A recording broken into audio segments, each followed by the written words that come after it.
और भोपाल से बड़ी खबर आप तक पहुंचवा रहे हैं, जहां पूर्व सीएम कमलनाथ ने सोनिया गांधी से मुलाकात की है। बता दें कि दिल्ली में कमलनाथ ने सोनिया गांधी से मुलाकात की, बेटे नकुलनाथ को टिकट देने की मांग की है।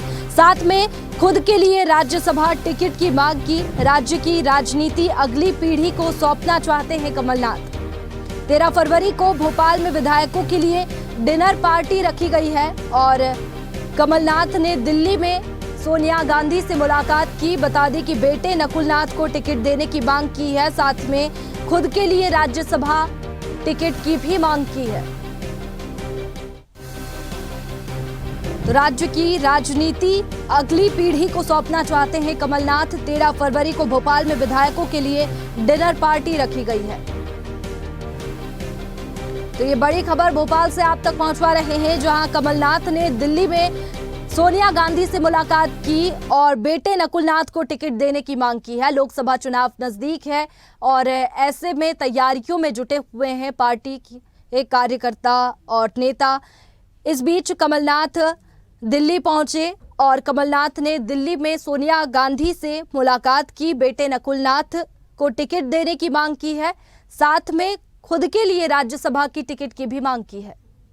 चलिए इसी पर ज्यादा जानकारी के साथ एसोसिएट एडिटर मुक्ता पाठक हमारे साथ में फोन लाइन पर जुड़ गए हैं। मुक्ता जी, कमलनाथ ने दिल्ली में सोनिया गांधी से मुलाकात की है, लोकसभा चुनाव में नजदीक है, ऐसे में अगली पीढ़ी को राज्य की राजनीति कमलनाथ सौंपना चाहते हैं। देखिए वैष्णवी, एक बहुत बड़ा ये राजनीतिक टर्न अब आएगा। जिस तरह से कमलनाथ ने अपने लिए राज्यसभा की सीट मांगी है। मध्य प्रदेश में 5 सीट हैं, जो 4 बीजेपी के पास है और एक कांग्रेस के पास है। और चर्चा ऐसी भी थी कि वो जो 5वीं सीट है जो कांग्रेस के खाते में आएगी, क्या बीजेपी अपनी उम्मीदवार उस पर उतारेगी। लेकिन अगर कमलनाथ ने ये मांग कर रहे हैं तो बीजेपी भी उनको मदद करेगी और उनके खिलाफ शायद कोई कैंडिडेट ना उतारे तो कमलनाथ का चुनाव हो जाएगा, चयन हो जाएगा राज्यसभा के लिए कांग्रेस से। और अगर आप देखिए तो यहाँ पे वो रहे हैं, वो कांग्रेस के अध्यक्ष रहे, वो नेता प्रतिपक्ष भी रहे और उन्होंने पूरी कमान संभाल के रखी। लेकिन जिस तरह से नतीजे आए 2018 में उनको कांग्रेस की सरकार बनी थी, लेकिन सत्ता चली गई। 2020 से लगातार वो 3 साल तक मेहनत कर रहे थे 2023 के विधानसभा के लिए।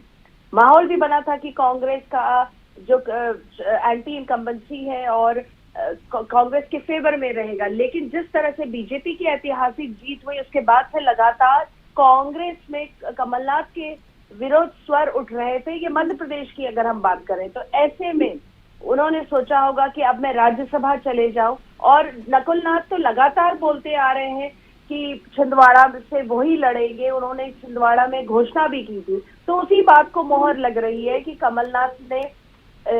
नकुलनाथ अपने बेटे का नाम आगे किया है लोकसभा में सांसद के चुनाव के लिए लड़ने के लिए, और खुद के लिए जो है वो राज्यसभा की सीट मांग रहे हैं।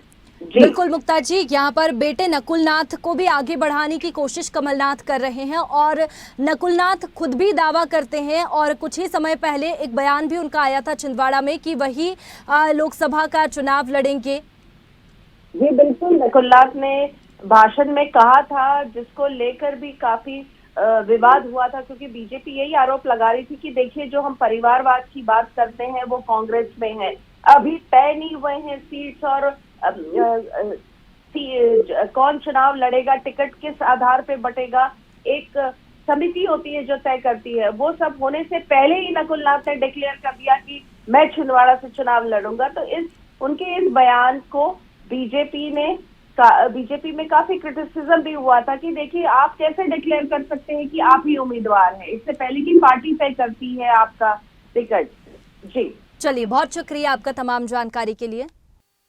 ऐसे ही वीडियोस को लाइक, शेयर, फॉलो और YouTube को सब्सक्राइब कर बेल आइकॉन दबाना ना भूलें और ताजा अपडेट्स के लिए हमारी वेबसाइट swedeshlive.com पर जरूर जाएं।